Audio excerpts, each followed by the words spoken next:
마지막 주간에 시상하도록 하겠습니다. 네, 오늘 하나님께서 주시는 말씀 같이 읽도록 하겠습니다. 네, 하나님께서 주신 말씀 야고보서 4장 5절에서 10절까지의 말씀인데요. 우리 한 목소리로 읽도록 하겠습니다. 시작. 너희는 하나님이 우리 속에 거하게 하신 성령이 시기하기까지 사모한다 하신 말씀을 헛된 줄로 생각하느냐?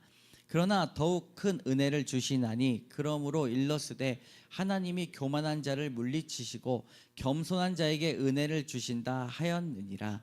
그런즉 너희는 하나님께 복종할지어다. 마귀를 대적하라. 그리하면 너희를 피하리라. 하나님을 가까이 하라. 그리하면 너희를 가까이 하시리라. 죄인들아 손을 깨끗이 하라. 두 마음을 품은 자들아 마음을 성결하게 하라. 슬퍼하며 애통하며 울지어다. 너희 웃음을 애통으로 너희 즐거움을 근심으로 바꿀지어다.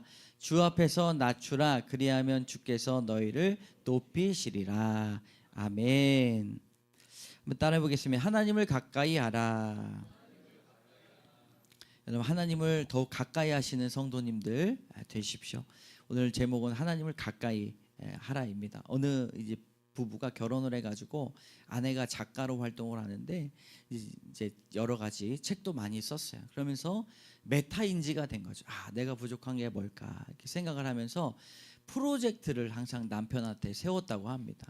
어떤 프로젝트를 먼저 세웠냐면은 신혼 때부터 몇 년간 남편이 나를 만나면 마치 구름 위에 붕 뜬 것처럼 자기에 관한 이야기를 주저리 계속해서 이야기할 수 있는 그런 내가 아내가 되어야겠다. 그러면서 프로젝트를 세웠는데 그 프로젝트가 결국에는 성공해서 1년여가 넘는 아주 긴 기간 동안 열심히 노력했다는 거예요. 처음엔요 재미없는 얘기를 자꾸 듣는 것 같아가지고 관심이 없는 분야니까 그냥 멀리 했다는 거예요. 근데 이제 프로젝트를 세우니까 남편이 더 이야기할 수 있도록, 예를 들어서 군대 얘기를 하면은 군대 얘기를 막 집요하게 궁금한 것을 만들어서라도 막 이야기를 하는 거예요. 포탄은 어디서 왔냐? 그 포탄은 어떻게 쏴냐? 포탄은 어떤 소리 들리냐? 별것 아니에요. 계속 물어보는 거예요. 그렇다 보니까 남자가 이 사람이 나한테 관심이 있나? 이러면서 나중에는 혼자 막 해서 아내가 그 책에다 뭐라 썼냐면 자기가 비에 퀴가 나고 이제는 정말 지겨울 정도로 그 이야기를 반복해서 들을 때까지 그 프로젝트가 진행이 되는데 이제 내가 성공했구나 그렇게 생각을 했다는 거예요.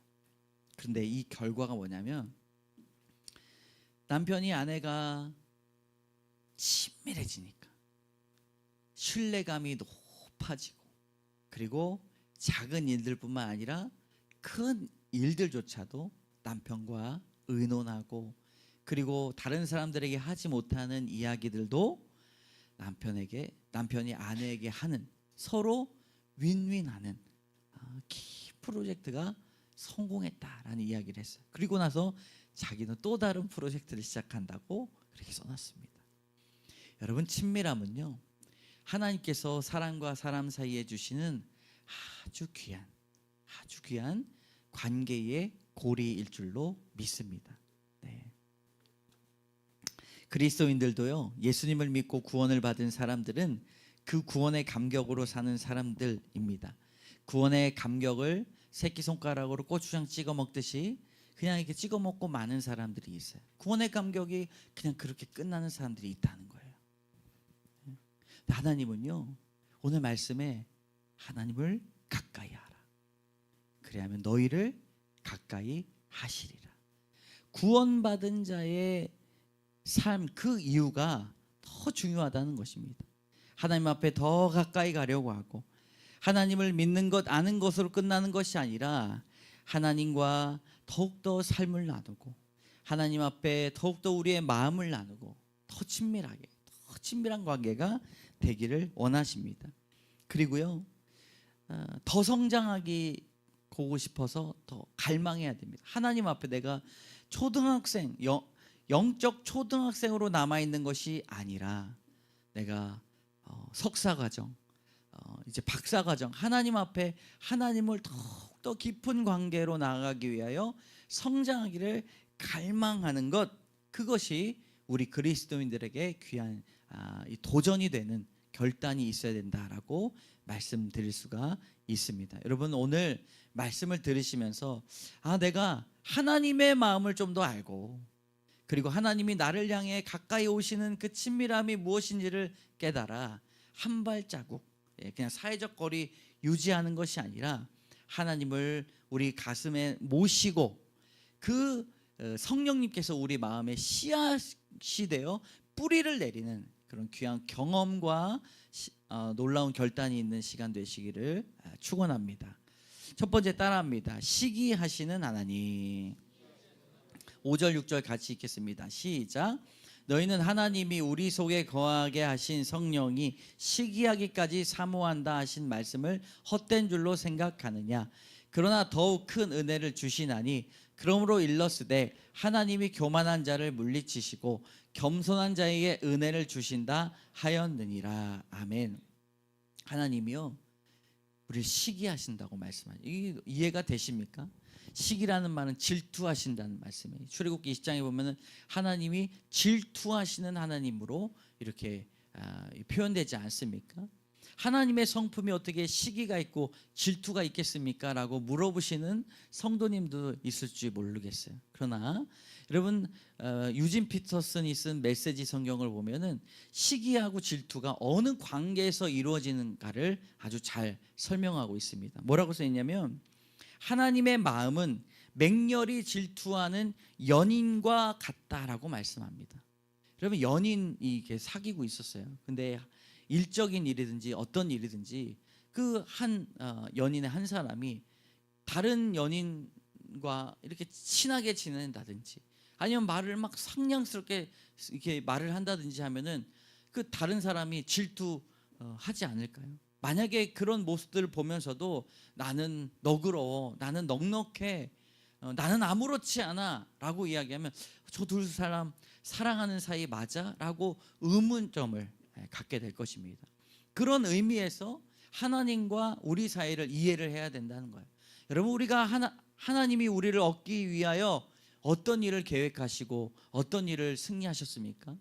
가장 귀하게 여기시는 독생자 예수 그리스도를 죽이시고 부활하심으로 우리의 생명을 얻기 위하여 애쓰셨어요. 우리를 얻기 위하여 핏값으로 사셨어요. 그런데 사람들은요, 그것들을 알지 못하고 하나님을 알지 못하고 하나님과 더 가까이 가지 않는 그런 모습을 보면서 하나님이 시기하신다는 거예요. 하나님이 우리 안에 거하실 뿐만 아니라 우리의 삶의 자리, 우리의 마음속에 완전히 들어차서 가득 넘쳐서 흘러 넘치시기를 하나님은 원하십니다. 한평생 모태신앙으로 신앙생활하다가 나이가 들어가지고 하나님을 인격적으로 만나는 경험을 한 집사님이 있었어요. 그래서 큰 병이 이제 있어서 여러 고난 가운데 그런 은혜를 받고 이런 말을 혼자서 중얼거렸어요. 왜 몰랐을까? 왜 몰랐을까? 왜 몰랐을까? 항상 옆에 계셨는데 왜 몰랐을까?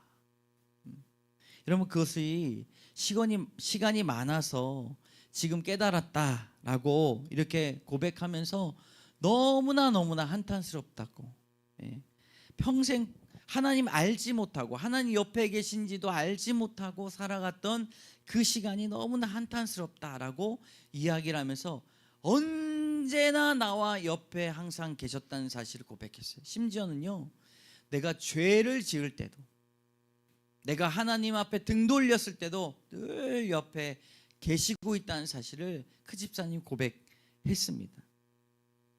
여러분, 하나님을 우리가 가까이 하기를 원합니다. 옆에 계셔도요, 우리가 하나님을 가까이 하지 않으면 우리가 깨닫지 못해요. 그러나 우리가 하나님을 가까이 할 때 하나님은 더욱더 우리를 가까이 하실 줄로 믿습니다. 예전의 신앙이라고 하는 것은요, 인격적인 관계에서 막 설명이 됐어요. 우리가 신앙이 있어요. 하나님을 날마다 느끼는 거예요. 말씀 가운데 거하고 말씀 가운데 하나님을 이해하고 예배의 감격도 얼마나 있는지요. 그냥 무미건조하게 앉아있는 게 아니에요. 막 찬양을 부를 때도 하나님을 진짜 만나는 것 같고 하나님 앞에 악수하는 것 같고 인격적인 관계로 이해를 했다는 거예요. 말씀을 읽을 때도요, 하나님의 말씀이 느껴지고 일상생활에서 단 하나의 이 만남도요, 하나님 없이는 하나도 된 것이 없다라는 것이 진실로 느껴지는 그런 인격적인 관계로 이해가 됐다는 거예요. 신앙인은 그러한 마음으로 늘 입술에서 감사의 고백이 막 나왔다는 것입니다. 근데 요즘 기독교의 신앙이 무엇입니까? 단순히 착하게 살고 도덕적으로 흠이 없게 사는 것만 말하고 있어요. 근데 이것은요, 다른 종교에서도 가르치는 것입니다. 하나님을 믿으면서도 하나님을 느끼지 못해요. 하나님을 말하면서도 그저 사변적으로 흘러갑니다. 기도에 눈물이 없고 그저 알아듣기 좋은 말에 반복을 하는 것이 기도라고 인식을 한다는 거예요. 여러분, 하나님이 우리를 질투하셔요. 우리가 다른 곳에 관심을 갖고 다른 곳에 욕심을 부리면요, 하나님이 질투하셔요.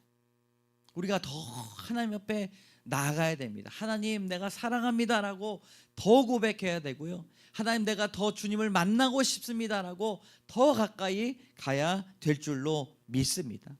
여러분, 믿음이란 단어가요, 라틴어로 크레도입니다. 크레도. 그래서 이 크레도는요, 두 가지 단어가 합쳐진 건데, 코디스, 그 다음에 도라고 해가지고 크레도라는 말이 있는데, 이게 어떤 뜻이냐면 나의 마음을 주님께 드립니다. 나의 심장을 주님께 드립니다.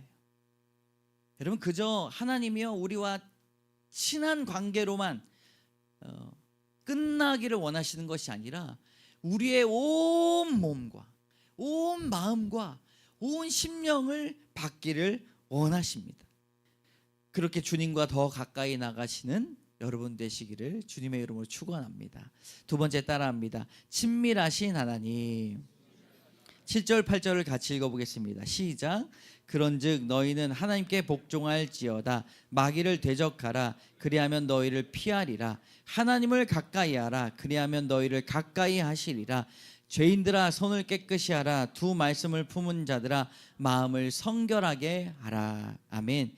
이 말씀을 묵상하면서, 야, 하나님을 알면서도 하나님과 친밀하지 않은 관계가 되면 그냥 뭐 구원은 받았지만 나중에라도 뭐 예약 티켓 정도 끄는, 언젠가는 친해지겠지, 언젠가는 방문해지겠지라고 하는 소망을 가진 사람으로 끝나는 것이 아니라, 하나님과 멀어지면 여러분, 마귀와 가까워진다는 사실을 알아야 됩니다. 하나님과 관계가 멀어져도 나는 하나님을 믿으니 괜찮아 라고 생각하는 사람들이 많이 있어요. 신앙생활은 하지만 친밀함이 없는 상태로 살아가는 사람들이 있습니다. 예수님을 믿음으로 구원을 받았지만 그 이상으로 하나님과 친밀해지려는 그런 결단이 없어요. 그저 모닥불거리, 가까이 가면 뜨겁고 어느 정도 적당한 거리가 제일 좋아 라고 하는 생각하는 사람들이 있습니다. 사람 사이에서는 그럴 수 있겠지만, 그러나 하나님과의 관계에 있어서는 여러분, 우리가 날마다 하나님 앞에 영향받고 하나님의 말씀 가운데 결단이 나타나야 된다는 것이죠. 하나님의 말씀에 관심도 없고 기도하지 않으면서도 하나님을 안다고 말합니다. 스스로 말씀을 가지고 큐티하지 못하는 사람들이 많이 있어요. 여러분, 하나님의 말씀을 통해 하루하루의 영향을 받고 하나님의 음성을 듣고 살아야 함에도 그런 도전을 받고 있지 않는다는 것입니다. 그러나 하나님을 찾고 기도 가운데 하나님과 친밀한 교제를 나눈 사람들에게 하나님이 복을 주시기를 원합니다. 우리 시편 73편과 시편 65편의 말씀을 같이 읽겠습니다. 시작. 하나님께 가까이함이 내게 복이라. 내가 주 여호와를 나의 피난처로 삼아 주의 모든 행적을 전파하리이다. 주께서 택하시고 가까이 오게 하사 주의 뜰에 살게 하신 사람은 복이 있나이다. 우리가 주의 집 곧 주의 성전의 아름다움으로 만족하리이다. 아멘. 여러분, 하나님을 가까이 하는 자에게 하나님이 복 주시기를 원합니다.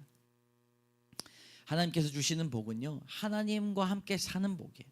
하나님과 함께 대화를 하고 하나님과 친밀한 교제를 나누며 집을 세워가는 놀라운 역사가 일어나게 됩니다. 임직단 훈련을 요즘에 받고 있는데요. 지난주에 공부하면서 제가 막 감동을 받았어요. 네, 왜냐면 우리 성도님들 모르실 수 있지만 아멘 아멘 막 이렇게 말씀하시는 거예요.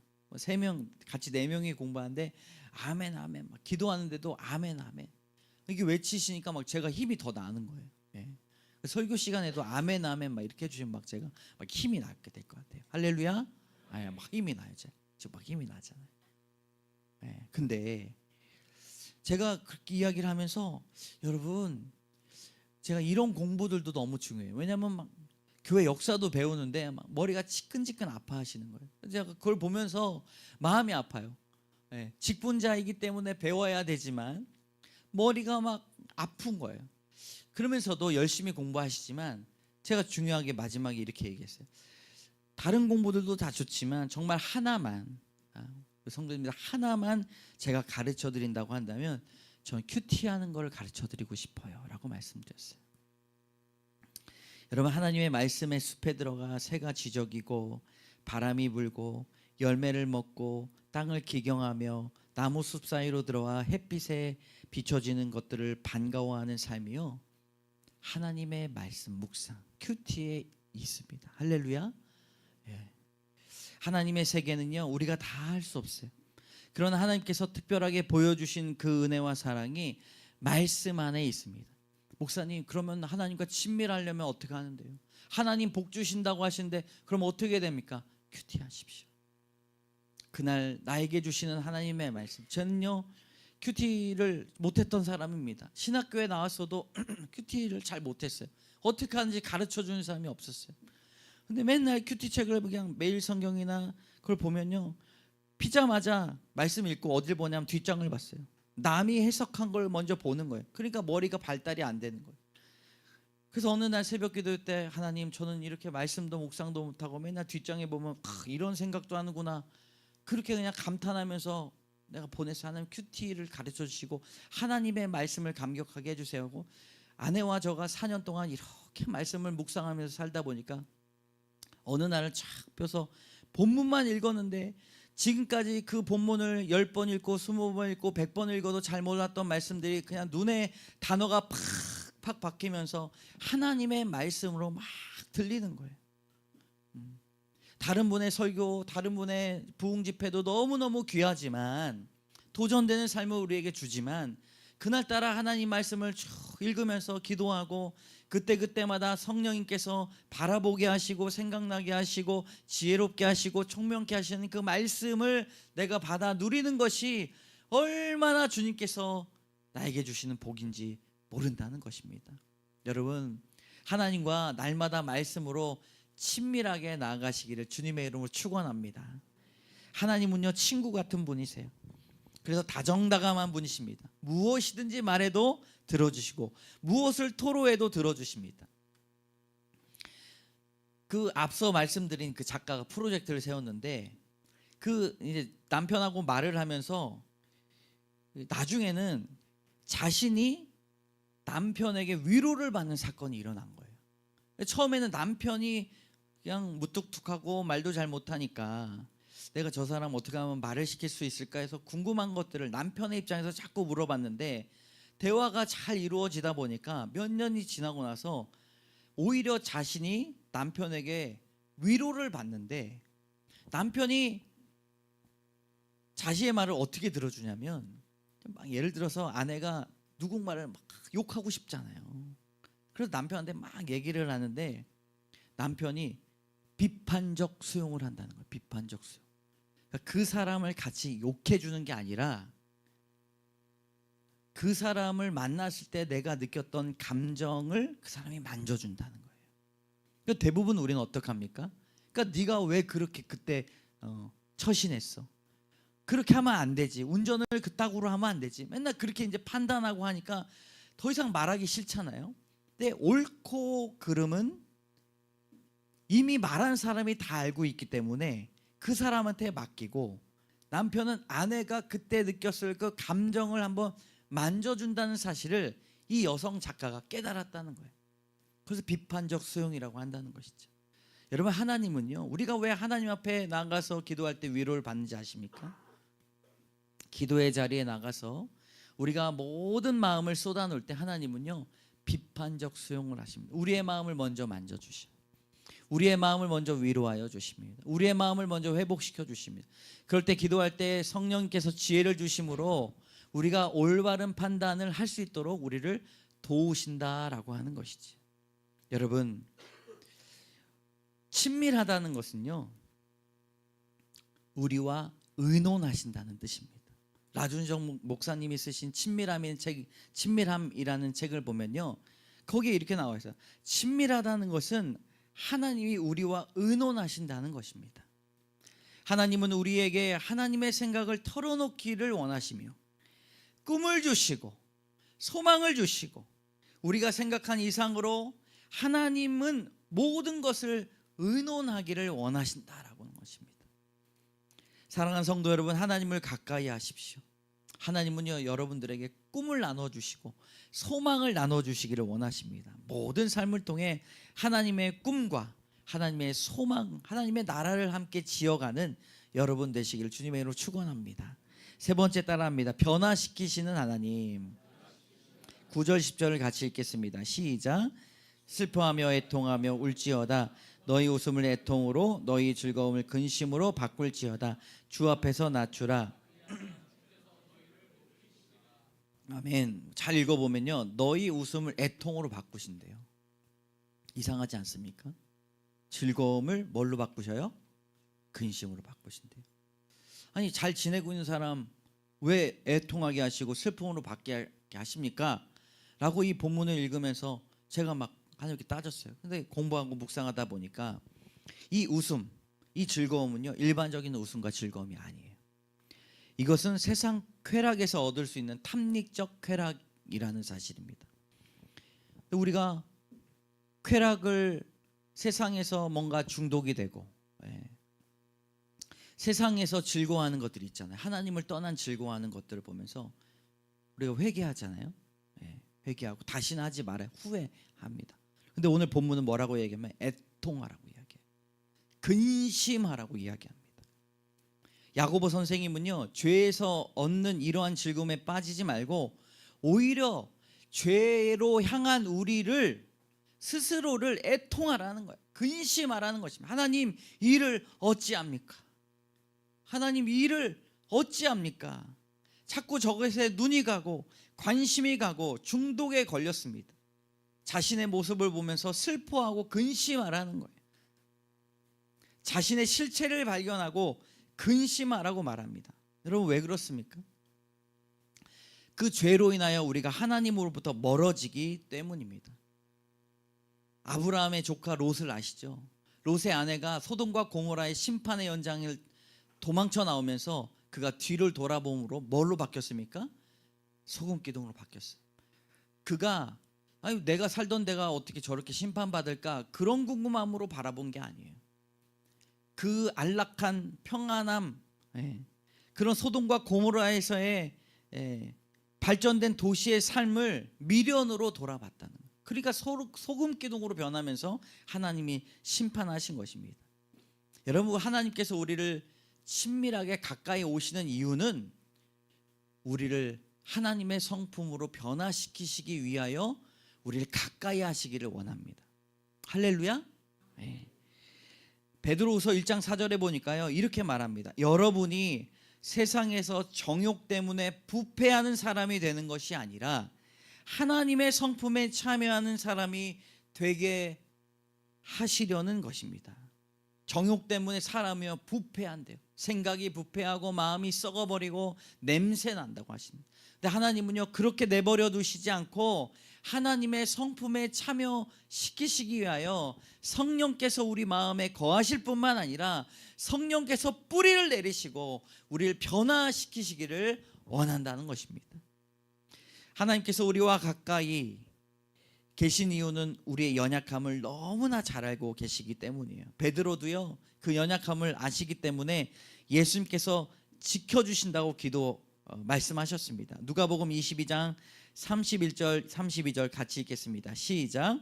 시몬아 시몬아 보라 사탄이 너희를 밀 까부르는 듯 하려고 요구하였으나 그러나 내가 너를 위하여 내 믿음이 떨어지지 않기를 기도하였노니 너는 돌이킨 후에 내 형제를 굳게 하라. 아멘. 하나님이 우리에게 가까이 오신 이유는요, 우리를 보호하시고 우리를 하나님의 성품에 참여시키시고 우리를 온전한 하나님의 사람으로 변화시키시기를 원하십니다. 세상의 쾌락이나 즐거움이 여러분 더 이상 우리에게 기쁨이 아니라 슬픔과 애통과 긍휼이 되기를 원합니다. 세상과 가까이 지낼 때 나의 신앙생활과 하나님과의 관계가 더욱더 멀어지기 때문에 슬퍼할 수밖에 없는 것이죠. 여러분, 하나님도 알고 세상을 아는 사람 되지 마십시오. 여호와를 경외함이 지식의 근본이 되는 것처럼 하나님을 더욱더 가까이 하십시오. 그리고 말씀에 순종하여 더 하나님과 친밀해지는, 우리 함께 따라 볼까요? 하나님과 친밀해지길 원합니다. 예. 할렐루야. 아멘. 하나님은요, 완전한 사람을 원하시지 않아요. 오늘 시편 34편 18절에 보니까 여호와는 마음이 상한 자를 가까이 하시고 충심으로 통회한 자를 구원하시는도다라고 말씀하십니다. 여러분, 상하고 깨진 그 마음 하나님 앞에 나아갈 때 하나님께서 가까이 하시고 회복시켜 주신다고 말씀하십니다. 여러분, 마음이 뒤틀리고 깨진 사람들에게 하나님은 그 마음을 온전히 변화시키시고 그리고 슬픈 마음을 바꾸셔서 기쁨으로, 그리고 애통하는 마음을 바꾸셔서 춤이 되게 하여 주실 줄로 믿습니다. 할렐루야. 오늘 함께 말씀을 마치면서 한번 따라해 보도록 하겠습니다. 하나님을 가까이 알아. 시기하시는 하나님, 친밀하신 하나님, 변화시키시는 하나님. 이 말씀을 가지고 하나님, 내가 한 주간 동안 하나님 더 가까이 가기 원합니다. 하나님을 아는 것으로 끝나는 것이 아니라 하나님을 더 가까이, 하나님 성령의 모실 뿐만 아니라 하나님 더 하나님과 친밀해지는 귀한 시간 되게 하여 주시옵소서. 1분간 우리가 생각하며 주 앞에 기도하며 나가도록 하겠습니다.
참 좋으신 하나님, 감사합니다. 하나님 앞에 더 가까이 가기를 원합니다.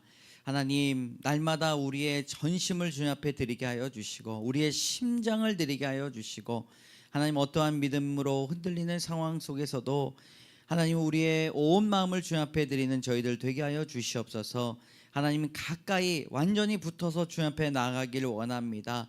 하나님께서 날마다 주님 우리와 함께 하여 주시고 말씀 묵상하는 가운데 하나님 우리를 만나 주셔서, 세상 사람들은 하나님 요행으로 살아가고 하나님 운으로 살아가지만 우리는 하나님의 약속으로 살아가는 사람들 다 되게 하여 주시옵소서. 하나님 우리를 변화시켜 주시옵소서. 야고보 선생님이 하나님 오히려 쾌락을 느끼고 하나님 그것에 관심을 갖고 중독되는 것을 애통하고 슬퍼하라 말씀하셨습니다. 하나님, 우리가 그 이유가 하나님과 관계가 너무나 멀어지고 날마다 하나님의 말씀과는 상관없이 살아가는 저희들의 모습이 있기 때문입니다. 하나님, 우리를 변화시켜 주시옵소서. 주님, 죄로 인하여 우리가 부패하지 않도록 지켜주시고 날마다 하나님의 자녀로 하나님의 성품을 주님 받아 누리는 저희들 되게 하여 주시고 그리스도의 장성한 분량까지 날마다 성숙한 귀한 성도들 다 되게 하여 주시옵소서. 하나님과 멀어진 것들이 너무나 많이 있습니다. 죄를 가볍게 여기고 있지 않은가 생각하게 하여 주시고, 하나님 앞에 진정으로 애통하고 회개했던 경험이 언제인지를 돌아볼 수 있는 지혜를 더하여 주시옵소서. 하나님, 오늘도 주 앞에 예배드린 귀한 영혼들, 하나님 들었던 말씀을 가지고 한 주간 동안 하나님 앞에 말씀으로 묵상하며 기도로 주님 눈물을 흘리며 더 가까이 가는 귀한 성도들 되게 하여 주시고, 모든 삶의 자리에서 하나님 예수님의 모습으로, 다른 사람의 모습으로 변장하여 찾아온 예수님을 온전히 만나 하나님을 고백하며 은혜를 전하며 복음을 전하는 귀한 사람들 다 되게 하여 주시옵소서. 모든 말씀 예수 그리스도의 이름으로 감사드리며 기도드립니다. 아멘. 지금은 우리를 구원해 주신 예수 그리스도의 은혜와 하나님의 사랑과 성령의 교통하심이 하나님 앞에 더 가까이 가겠습니다. 하나님, 내 일부만 드렸지만 전부를 드리기 원합니다. 하나님, 나를 향하여 질투하시고 시기하시는 그 마음 주님 우리가 알았사오니 주 앞에 내 마음을 더 드리기를 원합니다. 다 드리기를 원합니다. 결단하며 나아가는 귀한 성도들 머리 위에, 그 심령 위에, 자녀들 위에, 사업터 위에 이제로부터 영원까지 함께 하시기를 간절히 축원하옵나이다. 아멘.